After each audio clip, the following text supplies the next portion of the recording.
Halo nakama, selamat datang di channel Anime OP.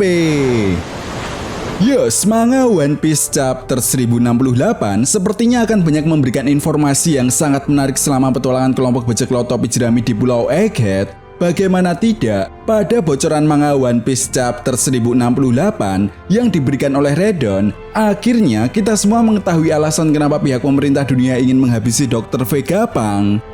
Ya, awalnya Dr. Vegapunk hanya ingin membuat suatu energi yang dapat dia berikan kepada orang-orang di seluruh penjuru dunia One Piece secara gratis.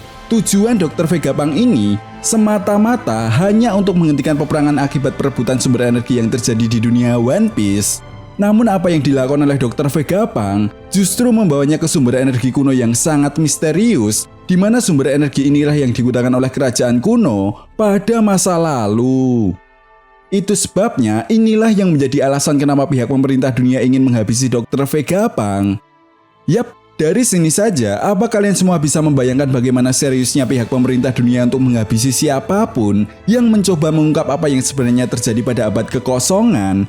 Padahal di lain sisi, Dr. Vegapunk telah banyak sekali membantu pihak pemerintah dunia dalam menciptakan teknologi-teknologi militer untuk memperkuat kekuatan tempur pihak pemerintah dunia.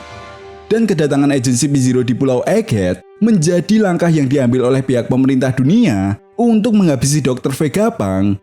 Perlu diingat, agen CP0 ini adalah agen terbaik milik pemerintah dunia saat ini. Artinya, meskipun di lain sisi kelompok bajak laut topi jerami sudah mendapatkan peningkatan kekuatan, namun mereka tetap saja tidak bisa menganggap remeh agen CP0. Lalu yang menjadi sebuah pertanyaan besarnya adalah, seberapa kuat agen CP0 yang datang ke Pulau Egghead ini? Dan mampukah mereka menyelesaikan misinya untuk menghabisi Dr. Vegapunk? Oke, namun sebelum Mimin jawab, jangan lupa like video ini ya bosku, sebagai dukungan kalian semua untuk channel ini ke depannya. Nah, jika sudah, terima kasih banyak dan mari kita mulai. Tentunya kalian semua para fan One Piece sudah tidak asing lagi dengan agen intelijen terbaik milik pemerintah dunia, yaitu CP0 atau yang merupakan singkatan dari Sipir Paul Aegis Zero. Belum diketahui pasti sih berapa jumlah anggota dari CP0 ini, namun sampai dengan chapter 1067 sudah ada 10 orang yang tergabung dalam organisasi rahasia ini. Selain itu, menurut informasi yang pernah dikatakan oleh Nico Robin, CP0 adalah agen intelijen terkuat yang dimiliki oleh pemerintah dunia. Dan menariknya, anggota CP0 yang menggunakan topeng atau penutup wajah memiliki kemampuan di atas rata-rata jika dibandingkan dengan anggota lainnya.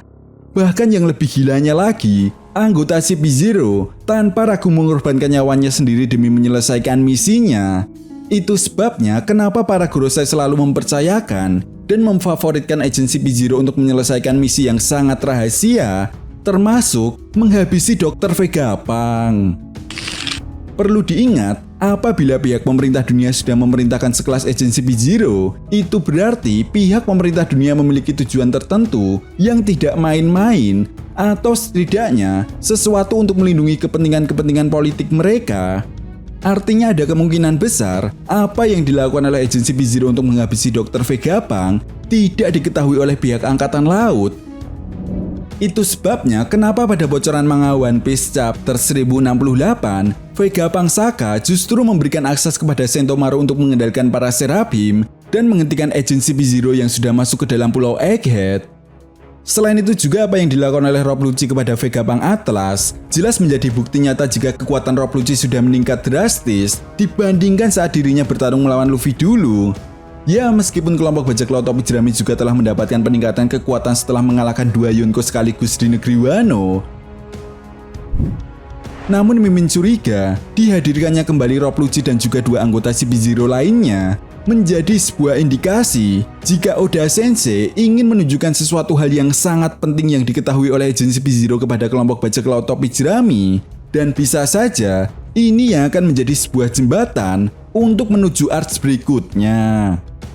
Nah, apabila kita melihat 3 orang anggota CP0 yang diutus oleh Gorosei untuk menghabisi Dr. Vegapunk, rasanya memang cukup sulit untuk bisa menyelesaikan misinya ini. Pertama, jika kita melihat kekuatan Kaku, Mimin yakin bergabungnya Kaku menjadi bagian anggota CP0, level kekuatannya masih berada di bawah Rob Lucci. Karena seperti yang kita tahu, ketika menjadi anggota CP9 saja, level kekuatan Kaku hanya 2200 poin Doriki, sedangkan power kekuatan Rob Lucci adalah 4000 poin Doriki, dan perlu diingat, 10 poin Doriki sama dengan satu prajurit angkatan laut. Artinya jika Rob Lucci ketika itu saja mendapatkan 4000 poin Doriki, kekuatan Rob Lucci setara dengan 400 orang prajurit angkatan laut. Dengan kata lain, bergabungnya Rob Lucci dan Kaku menjadi bagian dari anggota CP0 mengindikasikan poin kekuatan Doriki mereka pun sudah meningkat. Ya, paling tidak meningkat 2 kali lipat dengan poin mereka saat bergabung menjadi anggota CP9. Namun yang perlu kita garis bawahi di sini adalah level tersebut masih kalah jauh dibandingkan dengan Luffy yang mampu menumbangkan 50.000 orang dengan kekuatan Hosoku Haki-nya saat berada di Fishman Island. Nah, lalu bagaimana dengan Stacy? Apakah kekuatan Stacy ini di atas Rob Lucci dan juga Kaku? Well, untuk menjawab pertanyaan ini, pertama kita harus terlebih dahulu menganalisa siapa sebenarnya Stacy. Nah, perlu diingat, pada manga One Piece chapter 871, kita diperlihatkan identitas Stacy yang sebenarnya. Ya, Stacy memiliki julukan sebagai The Queen of the Pressure Quarter, yang artinya kurang lebih ratu kawasan hiburan malam. Jadi apabila kita analisa dari julukannya, berarti Stacy adalah penguasa yang memiliki bisnis pelacuran di wilayah atau kawasan tertentu. Selain itu, Stacy juga merupakan seorang double agent yang mengawasi pergerakan di dunia bawah. Itu sebabnya, di organisasi CP0, kenapa Stacy menempati posisi sebagai intelijen operatif atau memiliki arti sebagai mata-mata handal. Dan pada bocoran manga One Piece chapter 1068, kita pun sedikit diberi petunjuk jika ternyata Stacy memiliki sebuah kenangan dengan Pulau Egghead. Bahkan Stacy pun mengetahui beberapa jebakan yang ada di Pulau Egghead. Artinya, ada kemungkinan besar Stacy memang pernah ditugaskan oleh pihak pemerintah dunia untuk memata-matai Dr. Vegapunk, dan bisa jadi Stacy adalah dalang yang melaporkan tentang penelitian sumber energi kuno yang dilakukan oleh Dr. Vegapunk kepada pihak pemerintah dunia. Nah, sampai di sini, informasi bahwa Stacy mengetahui seluk-beluk tentang Pulau Egghead jelas menjadi sebuah keuntungan yang dimiliki oleh agensi CP0. Dan bisa jadi, Stacy akan memiliki peran penting bagi CP0 untuk melancarkan misinya. Artinya, meskipun sangat mustahil bagi agensi CP0 untuk bisa menang melawan kelompok bajak laut topi jerami dan menyelesaikan misinya, tetapi Mimin curiga apa yang diketahui oleh Stacy tentang Pulau Egghead dan belum diperlihatkannya kemampuan yang dimiliki oleh Stacy bisa menjadi sebuah kejutan yang akan menguntungkan bagi agensi CP0 untuk membalikan keadaan ataupun menyelesaikan misinya. Nah, itu tadi merupakan pembahasan mengenai kekuatan agensi CP0 yang datang ke Pulau Egghead. Jadi, bagaimana menurut nakama semua? Jika kalian punya pendapat lain, silahkan berikan pendapat kalian di kolom komentar. Oke, sampai di sini dulu pembahasan kita kali ini, and see you next time.